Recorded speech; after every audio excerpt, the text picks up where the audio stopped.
She says, when you ship the backgammon replacement pieces, do you use a stamp?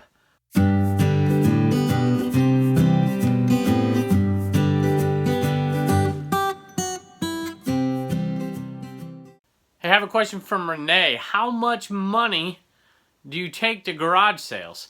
So it depends. If I know a particular sale is out there, I might carry a little bit more because I'm anticipating spending a bunch.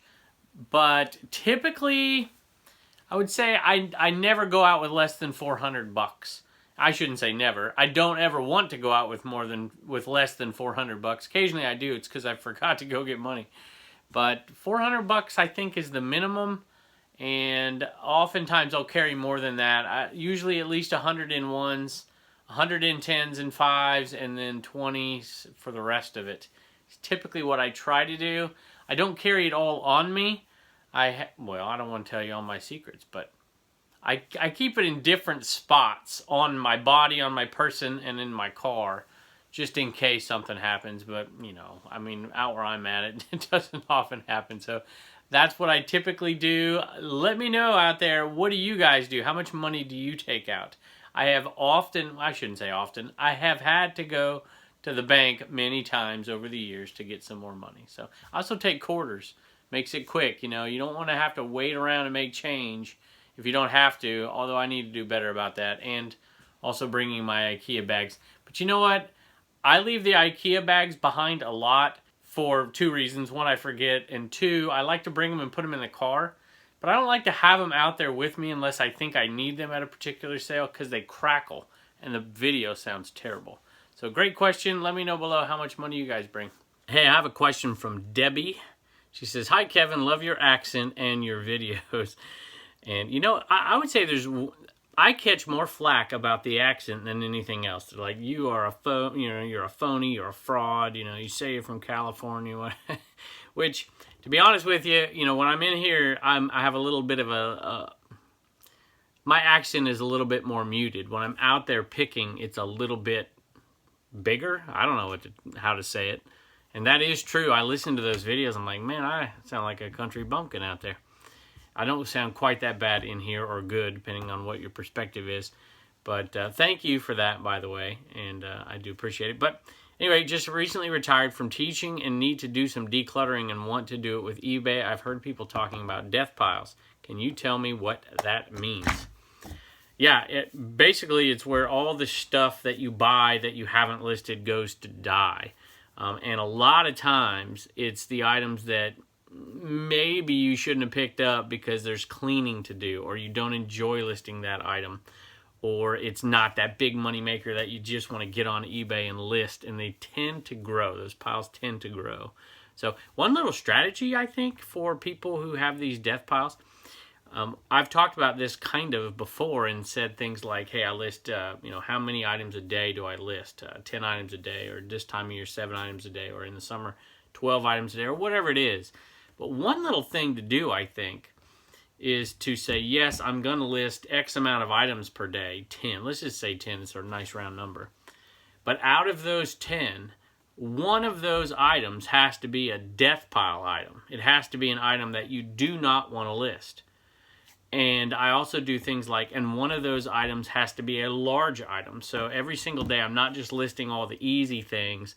I'm also picking one tough thing, one thing I have to clean, or one thing that's really large, or something like that. So if you have trouble with death piles, I think maybe that's a good strategy to use. Or maybe tell yourself, you know, you can't do X, Y. You can't go sourcing in a day until you list one thing out of your death pile.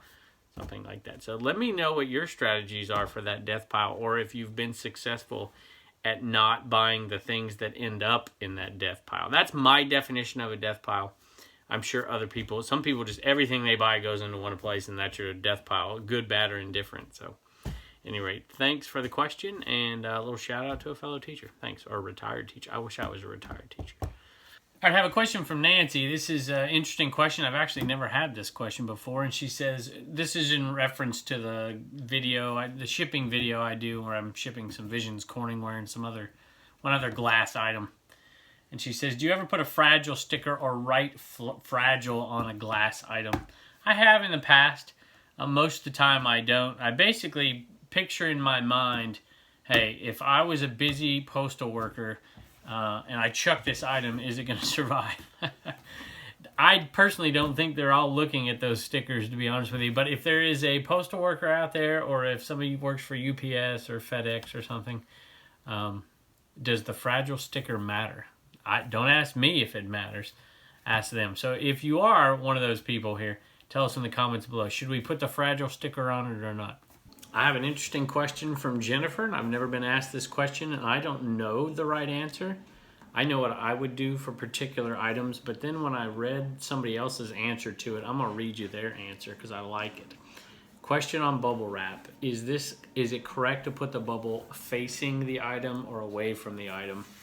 And that's Jennifer's question. The answer comes from Lisa. And she says, I have always used this rule.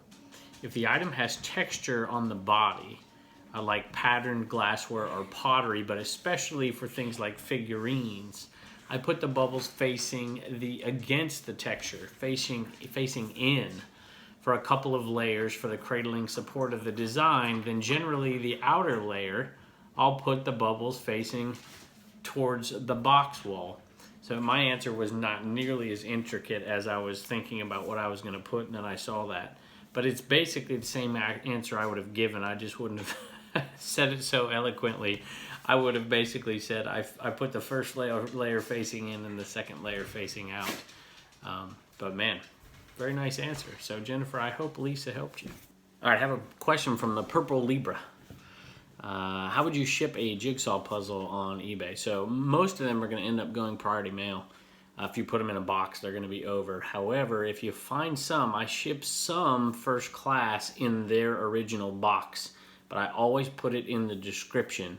I try to beat the competition and give them a better price by doing that, and then their exchange is, hey, this thing's might not show up in perfect condition, but if they're not collecting them, they don't really care, right? They just want to open it and put it together. So I just would make sure you'd put it either way in the description. If it weighs like 14.5 ounces and you want to do first class, just tell them, hey, I'm going to ship it in a poly bag and that's the way it's going to show up, if you're okay with that. And then when they buy it, because nobody ever reads the description, send them another message and tell them that and see what happens. So that's one way to beat your competition by $1 and then make the sale on those tough sales. So anyway, thanks for the question. Hey, I have a question from, it's actually kind of a request, I suppose. Would you do a show on what you do to get ready for Q4? Well, I'll tell you, first of all, I don't know if I'll do a show on it or not. I'll try to mention a few things as we get ready for Q4.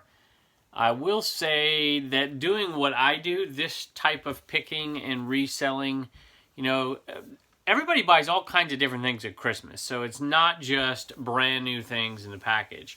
But I think you have to prepare for Q4 all year around, especially trying to find those retail arbitrage things that you can sell at Q4. I'll tell you what, one thing I will do that people don't often think of, and I haven't done it as much as I used to because Blue Ridge Mama asked me not to because I make her do all the work.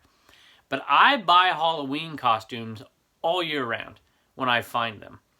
And those are kind of the, opening salvos into Q4. Halloween, Halloween, Halloween. So I would say right now, as you're out and about, this is just one thing, and I'll try and talk about some other things later, is I would start looking for Halloween costumes, and I would get them listed now. And I would be the first ones, the second ones, and the last ones sold throughout the entire season. Don't get them up in, beginning of October. I would get them up early. I'd have them up at the end of July and in August. So I don't have that many this year, unfortunately. I have not come across too many. I have a couple. One that I held up in a thumbnail on Commonwealth Picker. But that's a good question, and I want some viewers to answer that question below as well. I know a lot of Amazon sellers and retail arbitrage people, they're doing that year-round getting ready.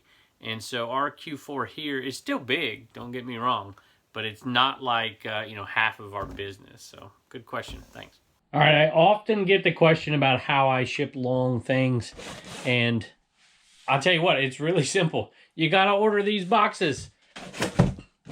Now, there are certain boxes that I grab when I'm out and about that are actually going to be a little bit better than this, because, you know, you have to measure the longest side here, and then you have to measure from here to the bottom. And so you can find ones, you know, if you're shipping something that's like 55 inches or so, it's going to make a difference if you can find a thinner box that fits. So you can cut down this measurement and that measurement if you can find a smaller box. But these work for a lot of things, a lot of golf clubs, and you definitely can use them. I will Frankenbox one and then the other. So what you do is you close up one side of it, and then put a little padding at the bottom of whatever it is you ship in, or a piece of paper or something. Crumple up some paper and put it in the bottom. And this is the item I'm shipping here, and this thing is really long. It's like 55 inches long. And it's that Ben Roethlisberger fathead. And it doesn't need a whole lot of padding, so you're just going to slide it into this thing, and then you close one side and keep the other side open, and you slide it in, and then you literally wrap this one around it. Make sure you have the priority mail side going out, and then you tape it together, and then you tape the end of it, and then you smash it down to make it the right length. It's not that hard. This whole process of packaging this thing is going to take me less than 10 minutes, and then we'll put it in there. And believe it or not, this thing is going to ship. It's going to ship for under 12 bucks, and it's huge. So, and that's USPS shipping. Now, you can get the smaller ones as well. You'll see I have a spot for the smaller ones there and the larger ones up here.